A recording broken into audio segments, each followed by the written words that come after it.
चिया खाएर चाहिँ हामी गइहालौँ है। फेरि हाम्रो यहाँ अध्यक्षले बोल्दै बाँकी छ। अब हाम्रो चाहिँ नि अभिभावक हाम्रो चाहिँ नि अभिभावकहरूले बोल्नै बाँकी छ। रमाइलो पनि गरौँ न, बोल्न पनि सिक्नु पर्यो क्या।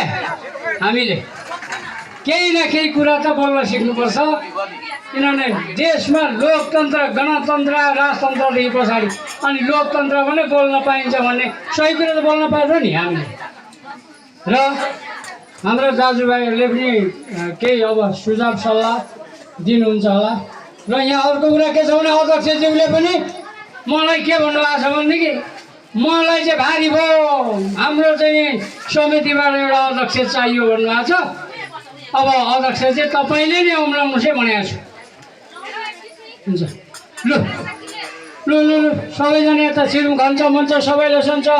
पिरा बुझ्न रकम छैन बसौँ टक्राक टुक्रुक, त्यस्तै छ भाउजू। लु बसौँ बसौँ बसौँ।